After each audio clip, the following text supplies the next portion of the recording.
समाज बहुत से नियम बनाता है, ये सही है, ये गलत है, ये अच्छा है, ये बुरा है। इंसानियत का सबक हर इंसान के जहन में बचपन से ही भरा जाता है, पर कुछ लोग समाज की समझ के बाहर होते हैं।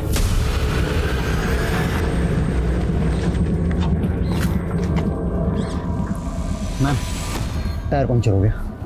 यहाँ तो आसपास मैकेनिक भी नहीं मिलेगा रतन। देखता हूँ, मैं कुछ करता हूँ।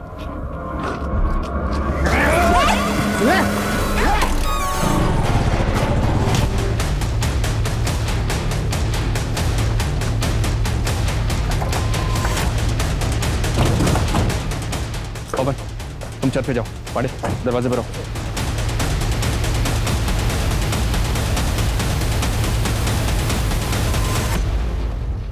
जैन सर। जैन त्रिपाठी, क्या हो रहा है? बड़ा था सर, एसपी साहब के ऑर्डर से कि घर पे 24 घंटे सिक्योरिटी रहेगी।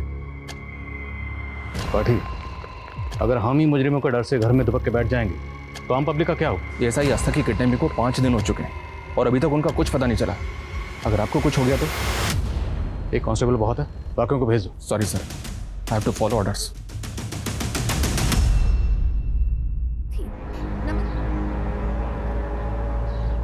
अंजलि, तुम वहां से सब्जी खरीदो, हम यहाँ किराना से घर का सामान लेते हैं। ठीक है।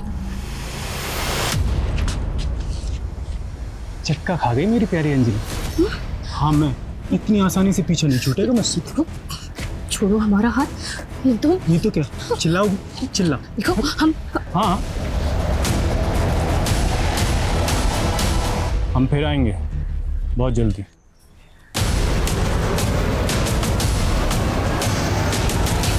बताना कौन था वो? बोलती काहे नहीं? वहां तो बड़ा हाथ पे हाथ पकड़े खड़ी थी उसका। मम्मी, हमने हाथ नहीं पकड़ा था। वो प्रदीप था, हमारा पहला पति। पति? हमरी तो किस्मत ही फूट गई। एक तो उम्र से बड़ी औरत से अपने बेटे की शादी करा दी, ऊपर से पति भी आता हमका। अब समझ में आ रहा है माँ कि रोज मंदिर किस भगवान के दर्शन के लिए जाती थी। नहीं विजय, ऐसा नहीं है। हमने खुद उसे इतने सालों बाद देखा। अरे हम खुद चौंके थे उसे चौंक गए देखकर। थे या पुराने आशिक को देख के पुराने दिन याद आ गए? विजय, बहुत हो गया। हमारी पहली शादी, हमारा पहला पति, सब कुछ बताया आप लोगों को, कुछ नहीं छुपाया आपसे। और जरूरत आप लोगों को थी। हमारे पापा ने आपकी मदद की थी, पर आप लोगों ने हमारी कद्र नहीं समझी। हमें भी नहीं रहना ऐसे मतलबी लोगों के साथ। जा रहे हैं हम विजय अपने घर। बुद्धि खोड़ी लाल लगान, खाए चना और बोले बादाम। अंजलि बेटा, एक बार और सोच। नहीं पापा, अब हम विजय के पास नहीं जाना चाहते हैं। अब हमसे और सहन नहीं होता है पापा। बेटा, सहना तो तुझे यहां भी पड़ेगा। तू तो अपने भाई भाभी को जानती है ना। अब ये दोनों बिजनेस भी संभाल रहे हैं। अब हम में ताकत नहीं है अपनों से लड़ने की। पर पापा, क्या हमारे इस घर पे कोई हक नहीं है? बेटा, ये 30 लाख की एफडी है, ये मैंने तेरे लिए बनवाई थी। बेटा, किसी को बताना मत। ये एफडी 1 साल में मैच्योर भी हो जाएगी। बेटा, तब तक एक कोशिश करके देख ले, शायद विजय का दिल तू जीत पाए।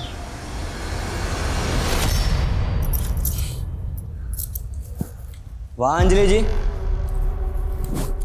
आप तो बेशर्मी की बुलंदियां छू रही हैं। नहीं, आते ही अपने पुराने पतिदेव से मिलने निकल पड़ी। विजय, हम मंदिर जा रहे हैं। हमें मंदिर जाके थोड़ा सुकून मिलता है। और अगर आपको हमारे ऊपर शक है तो आप भी चलिए ना हमारे साथ। अरे नहीं, तुम्हारा रंग रलिया देखने का कोई शौक नहीं है हमें, और मंदिर जाने की कोई जरूरत नहीं है। मंदिर जाने में क्या दिक्कत है विजय? तुम मंदिर नहीं जाओगी, हम जा रहे हैं ना प्रभु से तुम्हारे लिए सद्बुद्धि मांगने। चलो विजय बेटा, हमको मंदिर छोड़ देना, तुम वहां से ऑफिस निकल जाना। जी माँ। लेकिन विजय, हम रोज मंदिर जाते हैं। रोज मंदिर जाती थी, पर आज नहीं जाना। लेकिन क्यों? बोला ना, ना मतलब ना।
पूरी बॉडी पे बाइट मार्क्स है।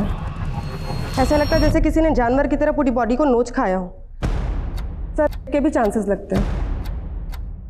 अगर भी हुआ है तो बॉडी की हालत को देख के लगता है कि शायद एक से ज़्यादा लोग इन्वॉल्व रहे होंगे। सर दरवाजे पर कहीं भी फोर्स एंट्री के निशान नहीं है। तो मुमकिन है अंजलि ने कातिल के लिए खुद दरवाज़ा खोला। अंजलि शायद कातिल को तो जानती थी। अलमारी में कुछ भी कीमती चीज़ें नहीं सर। अंजलि की सास ने भी कंफर्म किया कि अलमारी से गहने और पैसे चुराए गए।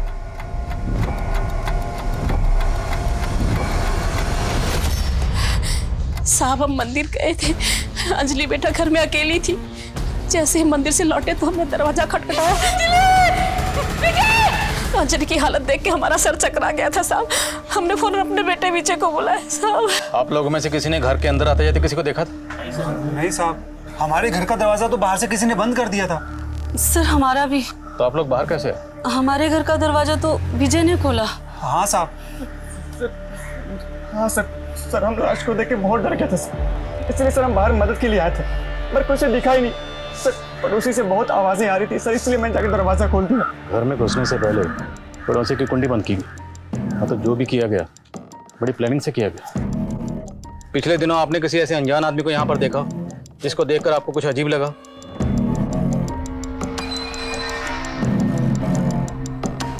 सर पड़ोसियों के घर को बाहर से लॉक करना, इतनी आसानी से घर के अंदर घुसना, उसके बाद लूट, फिर रेप और मर्डर। ऐसा लग रहा है कि शायद मेन मोटिव लूट का नहीं बल्कि दुश्मनी का था। अगर कातिल का मकसद दुश्मनी निकालना था तो सवाल यह है कि दुश्मनी किससे निकालेगी? अंजलि से या अंजलि को मारकर उसके परिवार से? सर आसपास कोई सीसीटीवी नहीं है। पूरा घर छान मारा पर कोई मर्डर वेपन नहीं है। कौन लोग थे, कहाँ से आए, कहाँ गए, किसी ने नहीं देखा। अंजलि और विजय का बैकग्राउंड खंगालो और बॉडी को पोस्टमार्टम के लिए भिजो। Okay sir.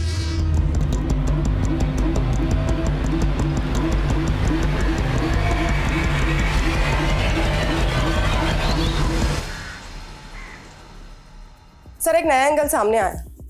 अंजलि के पति का एक ड्राइवर है दीनाराम। विजय ने सुबह 5 लाख रुपए लेकर दीनाराम को अपने घर भेजा था, लेकिन सर वो गाड़ी और पैसे दोनों लेकर फरार है।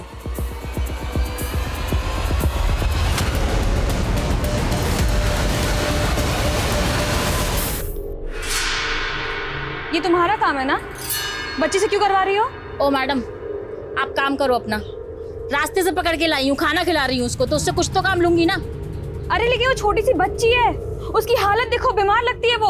आपको ज्यादा दया आ रही है तो आप अपने साथ ले जाओ, मेरी भी जान छूटेगी। क्या हुआ, हो गई बोलती बंद?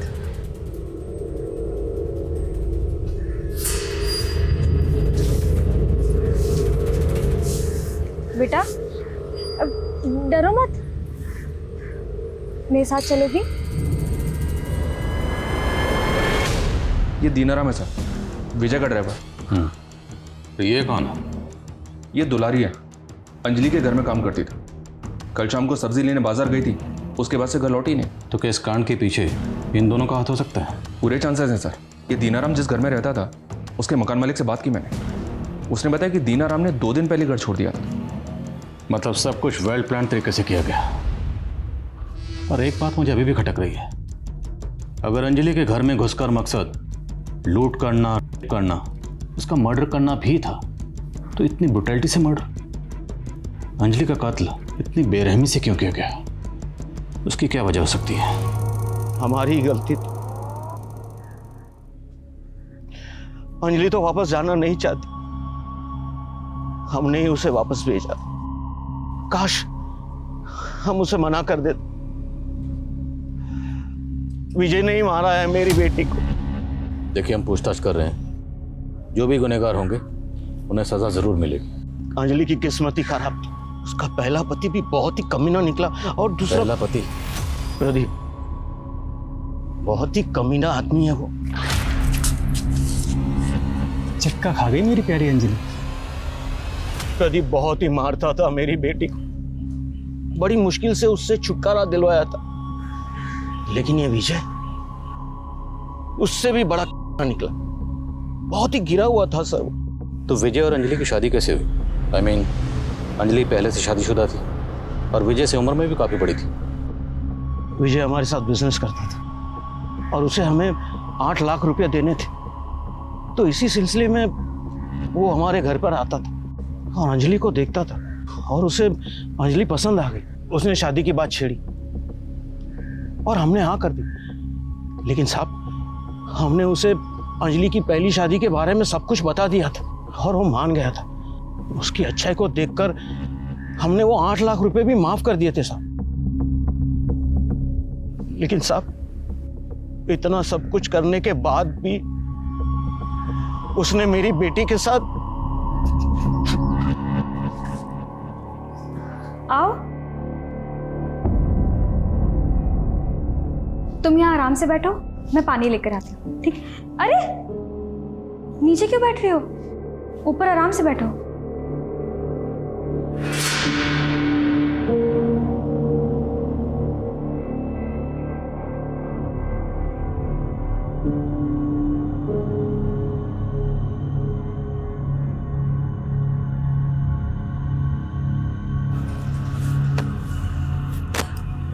आजा बेटा, सो जा। हाँ?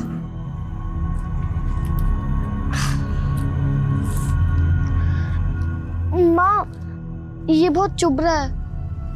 कोई बात नहीं बेटा, यहाँ आजा मेरे पास। हाँ, गोदी में लेट जाते। हाँ,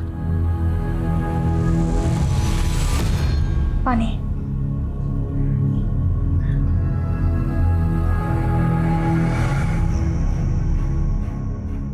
तुम्हें अच्छा लगा मेरा घर? तुम्हारा घर कहाँ है? तुम्हारे मम्मी पापा? मेरे मम्मी पापा मर गए।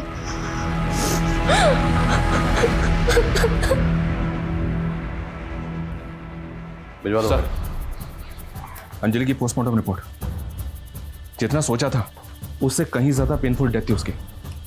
रिपोर्ट के मुताबिक उसके गले को इतना धीरे धीरे इंच इंच करके काटा गया कि उसके फेफड़ों में खून जमा हो गया। मतलब लूट और सिर्फ एक डायवर्जन था। असली मकसद दुश्मनी निकालना ही था। पूरी फैमिली की डिटेल्स निकलो। और दीनाराम के साथ जो मेट थी, क्या नाम है? दुलारी। पता करो इस वक्त दोनों कहाँ।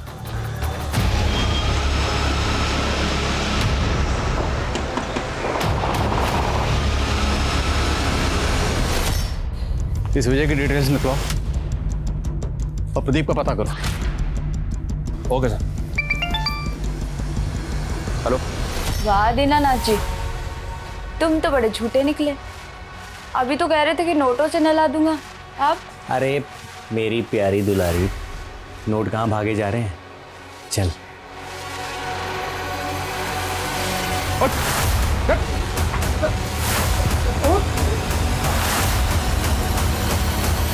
चेक कर।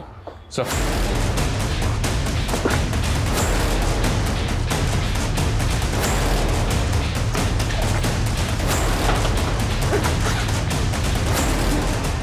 सर, ये देखें।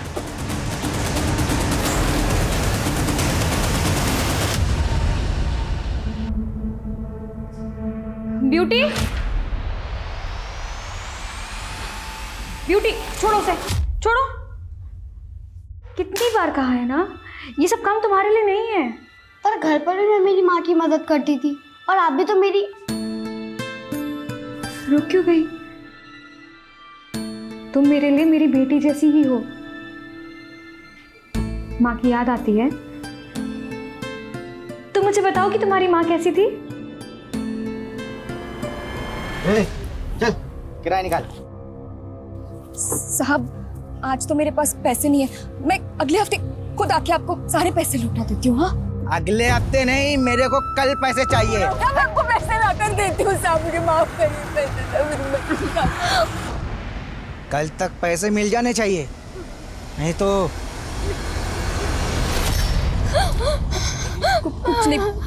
कुछ नहीं बेटा, शांत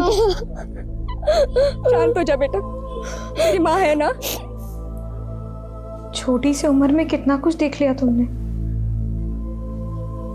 लेकिन अब तो फिक्र मत कर। मैं हूं ना, मैं तेरा ख्याल रखूंगी, बिल्कुल तेरी माँ जैसा। माँ,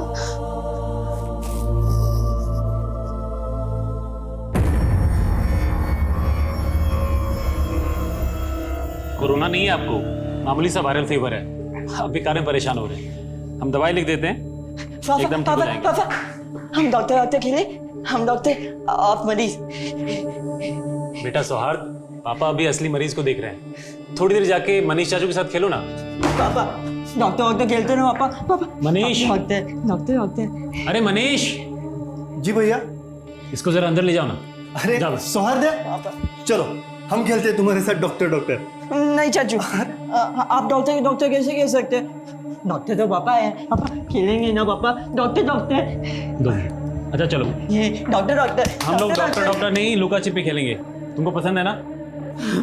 पापा 100 तक गिनती गिनेंगे, तुम कहीं जाके छिप जाओ, ठीक? हम कबड़ में छुपेंगे, आप हमें कभी नहीं पकड़ पाएंगे। डॉक्टर। हाँ, चलो। सर बता दे सर, बता दो सर। सर वो हम दुलारी से बहुत प्यार करते हैं। सर वो शादीशुदा है लेकिन अपने पति से परेशान थी, और सर मैं पैसों की किल्लत से, इसलिए सर सोचा कि अगर पैसों का कहीं से जुगाड़ हो जाए तो हम दुलारी को लेकर कहीं दूर चले जाएंगे। इसलिए जब विजय बाबू ने हमें 5 लाख रुपए दिए तो हमें लगा कि यही सही मौका है। मौका देखकर तूने अंजलि का पहले किया और फिर मर्डर किया। ऐसा मत बोलिए साहब, हम तो दीनाराम से प्यार करते हैं, इसलिए उसके साथ चले आए। हमने किसी को नहीं मारा, और दीनाराम ने भी किसी को नहीं मारा होगा। ये दीनाराम ये तो कबूल कर रहा है कि उसके घर से जो कैश रिकवर हुआ वो वही कैश है जो विजय ने उसे दिया था, लेकिन इस बात से साफ मना कर रहा है कि अंजलि के कत्ल और से उसका कोई ताल्लुक है। दुलारी भी यही कह रही है सर, लेकिन अगर इन दोनों ने कुछ नहीं किया तो फिर किसने किया? अंजलि के घर से 50,000 कैश और तकरीबन 8 लाख की ज्वेलरी चोरी हुई थी। तो जिसने भी ये कांड किया है, कैश तो उड़ा दिया होगा, पर गहने वो अभी तक संभाल के रखे होंगे। मामला ठंडा होने का इंतजार रहा होगा, लेकिन गहने बेचे जरूर जाएंगे। शहर के जितने भी ज्वेलर्स हैं सब जगह अपने आदमी तैनात करो। Okay sir. सोहाद्या कहाँ है बेटा?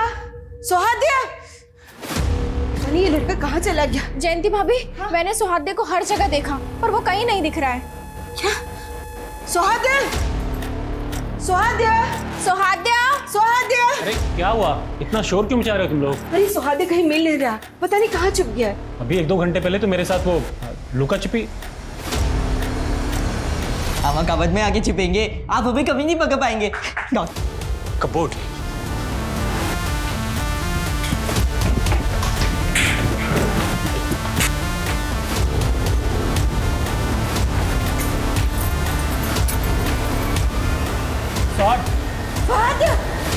सोहार्द, मैं पानी लेकर आती हूँ। सोहाद्या, बेटा आपको बेटा जीत गया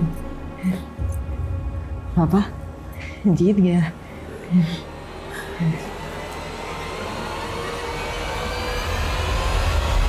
सर हमारा अंजलि का मर्डर से कोई लेना देना नहीं है। हाँ, हमारी शादी लेन देन से हुई थी, उसको जवान पति मिला और हमें कर से छुटकारा सर। पर वो तुम्हारे साथ खुश नहीं थी। तुम दोनों मियाँ बीवी में अक्सर झगड़े होते थे। सर हम मानते हैं कि अंजलि को हम पसंद नहीं करते थे, लेकिन सर उसको मारकर हम अपनी जिंदगी काहे बर्बाद करेंगे? इतना तो हमें भी पता है कि अंजलि को तुमने नहीं मारा। ये किसी प्रोफेशनल का काम है, किसी प्रोफेशनल सुपारी किलर का। अब अंजलि की सुपारी तुमने नहीं दी तो अंजलि की सुपारी और कौन दे सकता है? सर प्रदीप दे सकता है, हमारी पत्नी का पहला पति।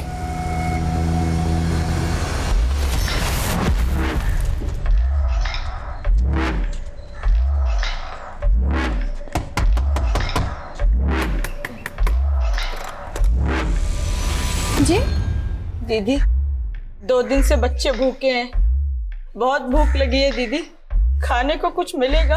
ठीक है, तुम रुको, मैं कुछ लेकर आती हूँ।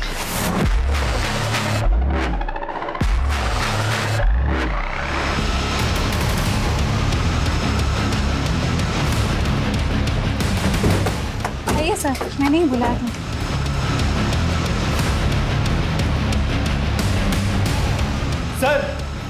सर यहाँ पे।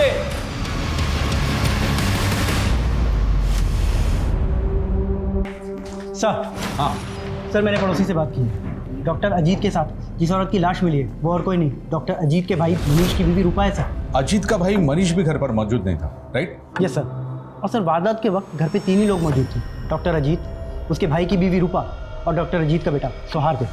आज खाना खाने के बाद ना 2 से 10 तक की पहाड़ी याद करेंगे।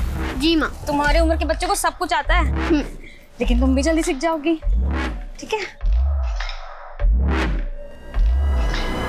क्या देखा तुमने? हम पापा और रूपा चाची लुका छिपी खेल रहे थे। हाँ। फिर हम छुप गए ऊपर कबर्ड में।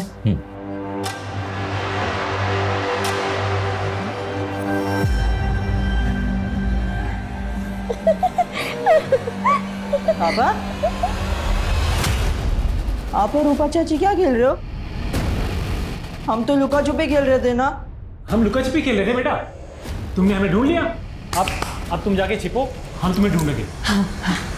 फिर हम वापस वही कबर्ड में जाके छुप गए।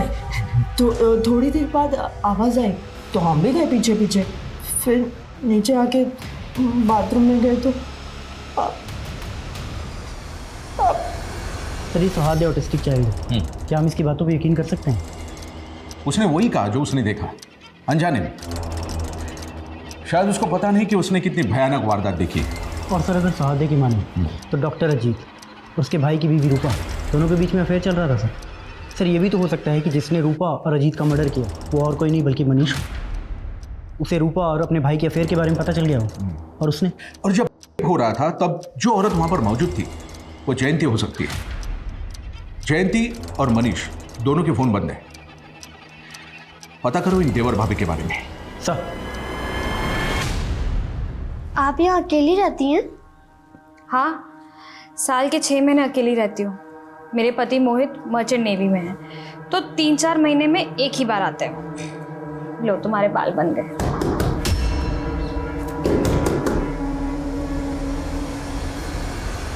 बेटा कुछ खाने को दे दो, बहुत भूख लगी है। हाँ लेकर आती हूँ। भगवान तुम्हारा भला करे।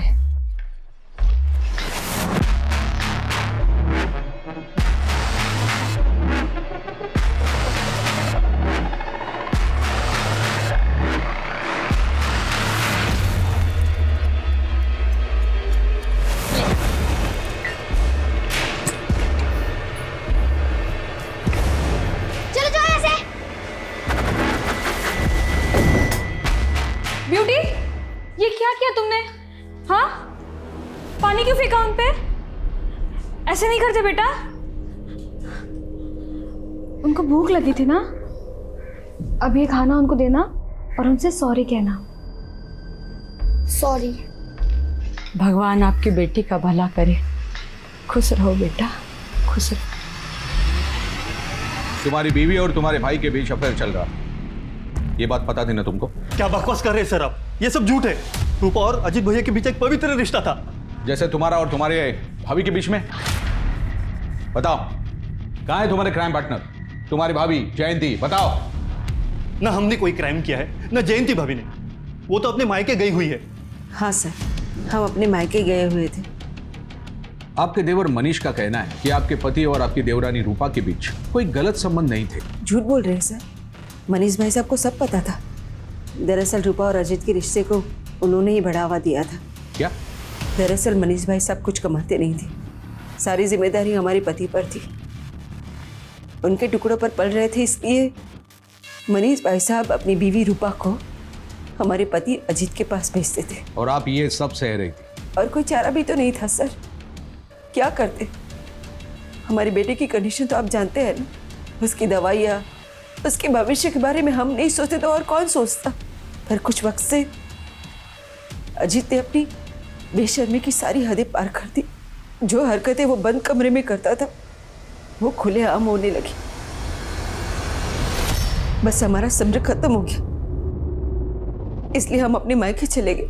सर, हमने अजीत और रूपा को नहीं मारा है, हम सच कह रहे, हम अपने बच्चे की कसम खा के कहते हैं। सर सभी ज्वेलर्स को अलर्ट पे रखा है, लेकिन अभी तक कोई भी ज्वेलरी बेचने आया नहीं है। तो शायद हमें अपना तरीका बदलना पड़ेगा। अभी तक हम ज्वेलर शॉप पे फोकस कर रहे हैं, जबकि काले धंधे अक्सर रात के काले अंधेरों में किए जाते हैं। एक काम करो, जितने भी लोग इस तरह के गहने बेचने और खरीदने के सस्पेक्ट हैं, सबकी लिस्टिंग करो, सबके घरों के बाहर सिविल ड्रेस में अपने आदमी तैनात करो, नजर रखवाओ दिन रात। Okay sir. या तो चोरी का माल खरीदने के जुर्म में हम तुझे यहीं रख दें लॉकअप में, या फिर अगर तुझे बचना है तो हमारी मदद कर। ठीक है साहब, मैं आपकी मदद करने के लिए तैयार हूँ, लेकिन सर मेरे पास उनका नाम पता कुछ नहीं है। जब भी उनके पास कुछ माल आता तो वो मेरे पास खुद आते हैं। हमारे आदमी 24 घंटे तुम्हारे घर पर तैनात रहेंगे। गलती से भी गलती करने की सोचना मत। नहीं साहब। पुलिस ने बसंत के घर पर दिन रात पहरा लगाए रखा। हफ्ते गुजर गए, महीने गुजर गए, पुलिस ने अपना सब्र बनाए रखा और 78 दिन बाद बसंत के घर एक दस्तक हुई।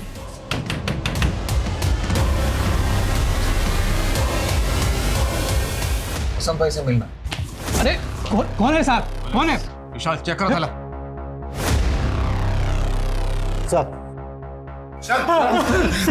साहब मैं अरविंद हूँ, ये शंकर है। साहब वो जेवरात हमें रास्ते में पड़े मिले थे, चोरी नहीं किए। उनको बसंत भाई के पास बेचने के लिए ले जा रहे थे, चोरी नहीं की साहब हमने। आपको लगता है कि इस उम्र में हम चोरी चकारी करेंगे? हम मामूली से इंसान है साहब, एक टोकरी चाकरी करने वाले। वो गहने नीचे पड़े दिखे ना तो लालच आ गया साहब और चले गए बसंत भाई के पास। तुम लोग नौकरी पेशे वाले मामूली लोग हो ना, तो चोरी चकारी का माल खरीदने वाले बसंत को कैसे जानते हो? वो हुआ क्या? जब तक सच ना बोले मरम्मत चालू रखो।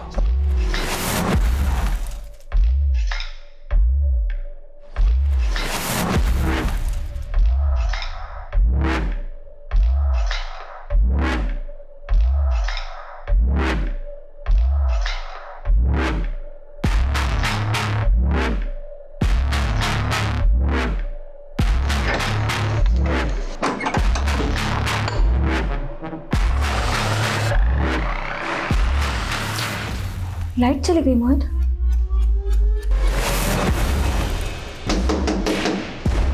एक सेकंड माँ, मैं देख के आती हूँ।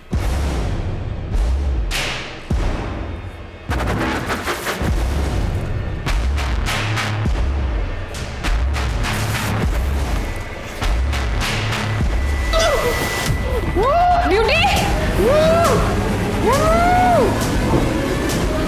ब्यूटी! कौन?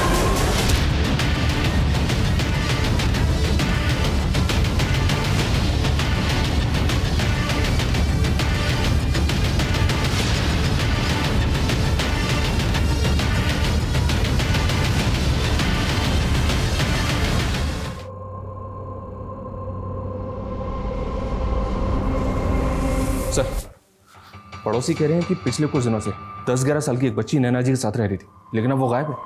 सर बहुत ब्रूटली मर्डर किया गया है। अंजलि के जैसा सिमिलर केस है। और सर, इनके पड़ोसियों के घर को भी बिल्कुल वैसे ही लॉक किया गया है जैसे मर्डर वाले दिन अंजलि के पड़ोसियों के घर को किया गया था। अंजलि के केस को अभी तक हम पर्सनल वेंडेटा का केस समझ रहे थे, बट आई थिंक ये दोनों केसेस पर्सनल नहीं, किसी प्रोफेशनल ग्रुप का काम है।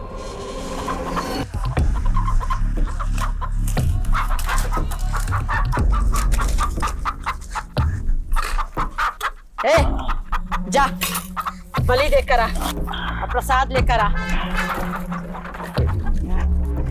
कृष्णा आजा।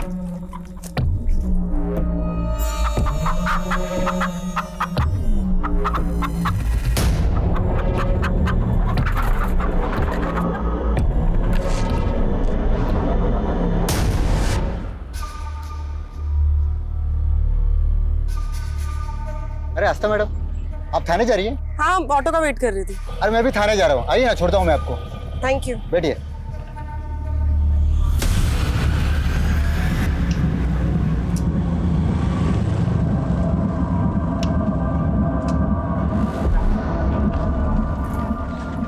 मैम, टायर पंक्चर हो गया। यहाँ तो आसपास मैकेनिक भी नहीं मिलेगा रतन। देखता हूँ मैं कुछ करता हूँ।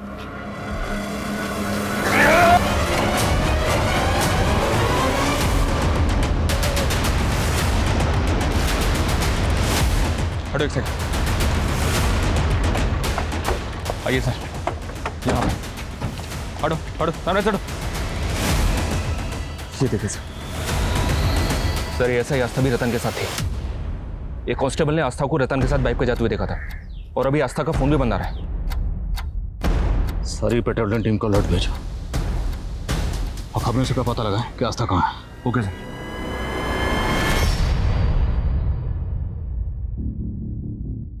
पुलिस वाली है, जब तक ये हमारे पास है पुलिस हमारा कुछ नहीं बिगाड़ पाएगी।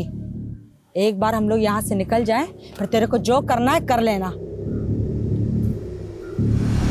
सर, हमारी खबरों से भी पता नहीं चल रहा है कि ऐसा ही आस्था इस वक्त कहाँ पर है और किस हालत में है। और ये अरविंद और शंकर, इन दोनों को 24 घंटे से भूखा रखा है। इनकी पिटाई भी किया सर, लेकिन दोनों अब भी एक ही बात बोल रहे हैं कि वो निर्दोष हैं।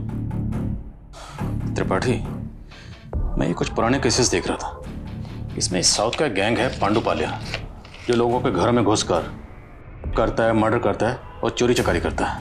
इस गैंग के बारे में मैंने भी सुना है। ये साउथ के कोई आदिवासी या बंजारी लोग हैं, लेकिन सर ये लोग अभी तक नॉर्थ इंडिया में एक्टिव नहीं हुए। हाँ, बट इनकी जो मोडस ऑपरेंडी है वो सेम है जैसे हमारे यहाँ हो रहा है। ये जिस भी मोहल्ले में घुसते हैं, सबसे पहले मोहल्ले में घुसकर पड़ोसियों के घर की कुंडी बाहर से बंद कर देते हैं, फिर दरवाज़ा नॉक करते हैं और दरवाज़ा खुलते ही जो भी शख्स सबसे पहले इनके सामने आता है उसके सर पर डंडे से वार करते हैं। ये विक्टिम का गला धीरे धीरे काटते हैं और विक्टिम के चीखने की, कराहने की आवाज़ सुनते हैं। और ये लोग पूर्णिमा को शुभ मानते हैं। और ये पूरी लूटपाट करने के बाद लूटपाट का जो माल है उसे बेचने के लिए गिरोह के यंग लोग नहीं बल्कि बुजुर्ग लोग जाते हैं, ताकि किसी को अरविंद और शंकर की रिमांड कब खत्म हो रही? 10 दिन बाद सर। और पूर्णिमा कब? 4 दिन बाद। अरविंद और शंकर से कहो कि 10 दिन से पहले हम उन्हें छोड़ने वाले नहीं। Okay sir. त्रिपाठी सर।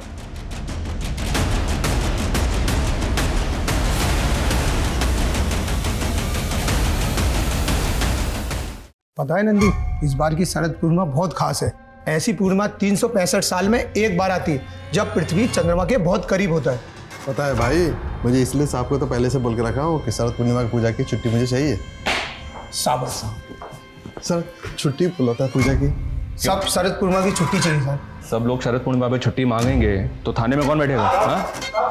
साहब 1 मिनट आइए ना। साहब बात सुनिए साहब। क्या हुआ? क्यों साहब सब चिल्ला रहे हो? हम लोगों को कब छोड़ेंगे? 6-7 दिन लगेंगे साहब। बहुत देर हो जाएगी साहब, 1-2 दिन में छोड़ दीजिए ना। अभी इनको जो बोला सुना नहीं तुमने? कम से कम 6-7 दिन लगेंगे, समझ में आया? साहब हम आपकी मदद करने को तैयार हैं, पर आपको भी हमारी एक शर्त माननी होगी।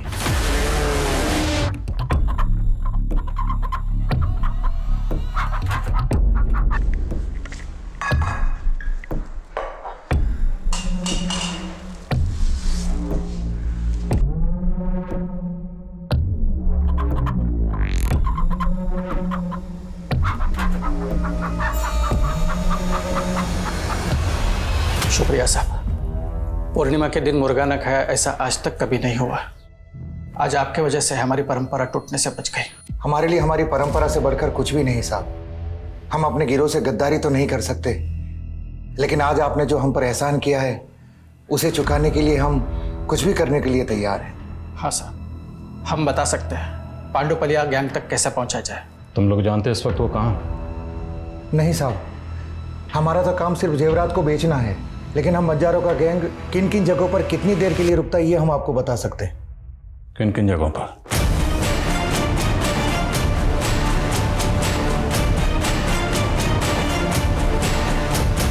सर, ये ऐसा ही आस्था को पांडुपालिया गैंग ने किडनैप किया है। उनका एक धमकी भरा लेटर भी मिला है। उस लेटर में लिखा है कि उनका अगला टारगेट आप है।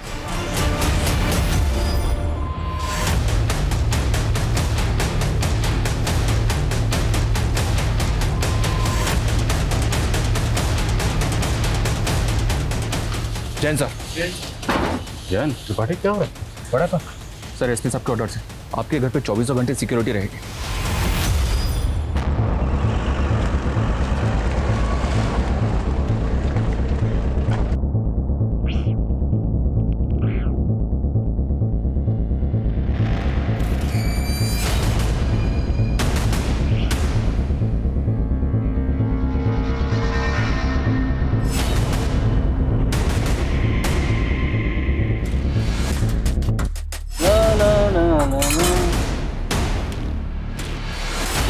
मदन, भाग पुलिस!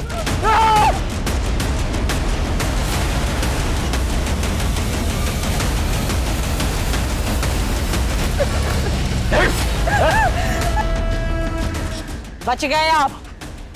अगला नंबर आपका ही था। ये पूर्णिमा आपके लिए भी शुभ रही। तेरी पूरी जिंदगी जेल की काली अमावस में कटेगी। लेके जा।